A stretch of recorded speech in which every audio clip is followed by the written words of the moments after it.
আলাইকুম, সবার কি অবস্থা, কেমন আছেন? বিডি ট্যুর অ্যান্ড ট্রাভেলস থেকে বলছি। আমাদের আগে অনেকগুলা প্রসেসিং ছিল জিরো ডিপোজিটে, ওইগুলো ইনশাল্লাহ চলতেছে, কিন্তু আমরা এখন টোটালি একদম জিরো ডিপোজিটে অফ করে দিয়েছি। কারণ বিভিন্ন দেশে এম্বাসি অফ হয়ে যাওয়াতে অন্য দেশে গিয়ে এম্বাসি ফেস করবে, ক্লায়েন্টগুলা করতেছে না।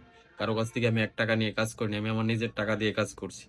যার কারণে জিরো ডিপোজিটে কাজ করাতে আজকে আমাকে অনেক ক্ষতির সম্মুখীন হইতে হয়েছে। আমি অনেক ক্ষতির সম্মুখীন হয়েছি। এজন্য আমরা টোটালি সিদ্ধান্ত নিছি আমরা কোনো জিরো ডিপোজিটে কোনো দেশ থেকে কোনো ফাইল নিব না। আপনারা যাদের ফাইল দিতে ইচ্ছুক, নামমাত্র একটা ডিপোজিট দিয়ে আমাদের মাধ্যমে ইনশাল্লাহ প্রসেসিং করাতে পারবেন। যারা ফাইল দিতে ইচ্ছুক, বিডি ট্যুর অ্যান্ড ট্রাভেলস এর সাথে যোগাযোগ করবেন। এখন আমরা রোমানিয়ার জন্য ফাইল নিচ্ছি Bangladesh, Singapore, Malaysia, Kuwait, Lebanon, south Africa.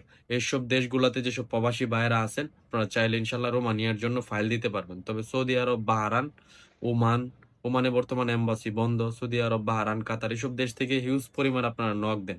তবে আপনারা যদি বিশেষ করে গিয়ে ইন্ডিয়া এম্বাসি ফেস করতে পারেন, তাহলে আপনারা যোগাযোগ করে ফাইল জমা দিতে পারবেন। এছাড়া আপনাদের নিজ নিজ দেশ থেকে এম্বাসি ফেস করলে ওইসব দেশ থেকে ভিসার ইস্যু ভালো না। প্লাস কাতারে অনেক দিন লাগে, 2 বছর লাগে আপনার অ্যাপয়েন্টমেন্ট ডেট পাইতে। একটা লোক পারমিট আসার পরে 2 বছর অপেক্ষা করা কি কোনোভাবে সম্ভব? 1.5 বছর 2 বছর টাইম লাগে।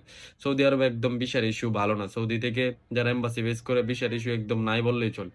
তাই যারা এসব দেশ থেকে রিকোয়েস্ট করেন, যদি ফাইল জমা দিতে ইচ্ছুক হন, তবে আপনাকে must be India embassy face করতে হবে।